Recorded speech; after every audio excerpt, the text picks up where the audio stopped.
Shalom, selamat pagi jemaat. Kita akan masuk dalam renungan cahaya kemenangan. Mari kita satukan hati kita berdoa. Tuhan Allah Bapa kami, terima kasih. Hari demi hari Engkau telah menyertai perjalanan hidup kami. Sekarang kami mau mempersiapkan hati dan pikiran kami untuk menyambut firman-Mu. Mari berfirmanlah, kami siap mendengar. Dalam nama Yesus kami sudah berdoa. Amin. Siapakah yang terbesar? Itu tema renungan pagi ini. Diambil dari Lukas pasal 9 ayat 46 sampai 48. Mari kita baca bersama. Lukas 9 ayat 46 sampai 48. Demikian firman Tuhan. Maka timbullah pertengkaran di antara murid-murid Yesus tentang siapakah yang terbesar di antara mereka. Tetapi Yesus mengetahui pikiran mereka. Karena itu ia mengambil seorang anak kecil dan menempatkan di sampingnya dan berkata kepada mereka, "Barang siapa menyambut anak ini dalam namaku, ia menyambut aku. Dan barang siapa menyambut aku, ia menyambut dia yang mengutus aku. Karena yang terkecil di antara kamu sekalian, dialah yang terbesar." Berbahagialah kita yang merenungkan firman Tuhan dan melakukan dalam kehidupan sehari-hari. Haleluya.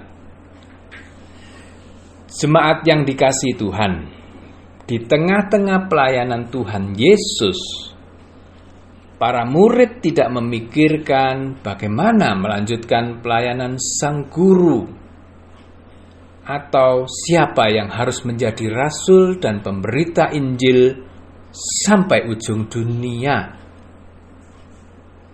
Mereka justru ribut tentang siapa yang terbesar. Siapa di antara mereka yang menjadi bos dari ke-12 murid itu?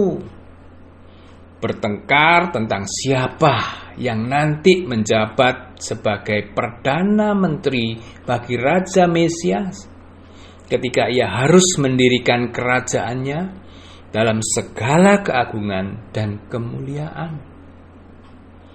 Bisa juga mereka berpikir, bukankah aku yang mati-matian membela Sang Guru?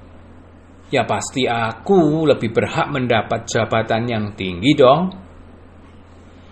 Memang menjadi terbesar itu enak, diprioritaskan dan mendapat layanan VIP. Siapa yang gak mau? Yesus membawa anak kecil ke tengah mereka dan berkata, "Barang siapa menyambut anak ini dalam namaku, ia menyambut aku. Dan barang siapa menyambut aku, ia menyambut dia yang mengutus aku.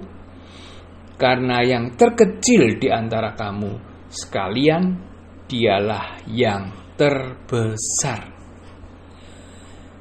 Jemaat yang dikasihi, kita bukan diminta beriman kekanak-kanakan, tetapi memiliki sifat yang tulus, rendah hati, berserah dalam ketidakberdayaan diri kita seperti seorang anak. Iman yang sejati seperti ini yang membawa kita ke dalam kerajaan surga. Kita diminta belajar memiliki kerendahan hati, bukannya sombong, bukannya ambisius akan kehormatan duniawi dan iri pada keadaan superior orang lain. Orang seperti itu yang disambut oleh Tuhan Yesus. Matius 18 ayat 4 berkata, "Sedang barang siapa merendahkan diri dan menjadi seperti anak kecil ini, dialah yang terbesar dalam kerajaan surga." Jemaat yang dikasihi Tuhan, prinsip Tuhan Yesus justru berbalikan dengan para murid. Barang siapa ingin menjadi terbesar, hendaklah ia menjadi pelayan. Masa pandemi ini membuat karakter orang berubah. Banyak orang ingin menjadi diutamakan. Yang penting aku dulu mendapat bantuan sosial. Peduli amat yang lain. Di waktu lalu kita menonton berita seorang istri tukang sampah yang sakit dan terpaksa hanya minum air galon selama 2 hari dan akhirnya meninggal dunia. Sungguh mengenaskan. Entah mengapa tidak ada yang tahu atau tidak ada yang peduli. Berbeda dengan seorang nenek di Sumbar yang rela mengembalikan jatah berasnya yang untuk mereka yang lebih membutuhkan. Ia memilih garam sebagai gantinya. Ada juga anak-anak yang rela menyumbangkan tabungannya untuk korban COVID-19. Mereka sama-sama terkena dampak pandemi, sama-sama membutuhkan bantuan. Tetapi mereka tahu ada yang lebih butuh dari mereka. Ya, mereka tidak mementingkan diri sendiri. Mereka peduli ada banyak orang lain yang lebih membutuhkan. Di masa pandemi ini, mari jemaat yang dikasihi Tuhan, kita hadapi dengan saling peduli, saling menolong, saling memperhatikan orang di sekitar kita. Mungkin mereka lebih membutuhkan bantuan. Dengan semangat gotong royong kita lewati pandemi ini bersama dengan Tuhan Yesus. Amin. Mari kita berdoa. Bapa di dalam kerajaan surga, puji syukur dan terima kasih firman-Mu mengingatkan kepada kami semua agar kami tidak menjadi orang yang ingin diprioritaskan, dipentingkan, dan selalu ingin mendapatkan layanan yang terbaik.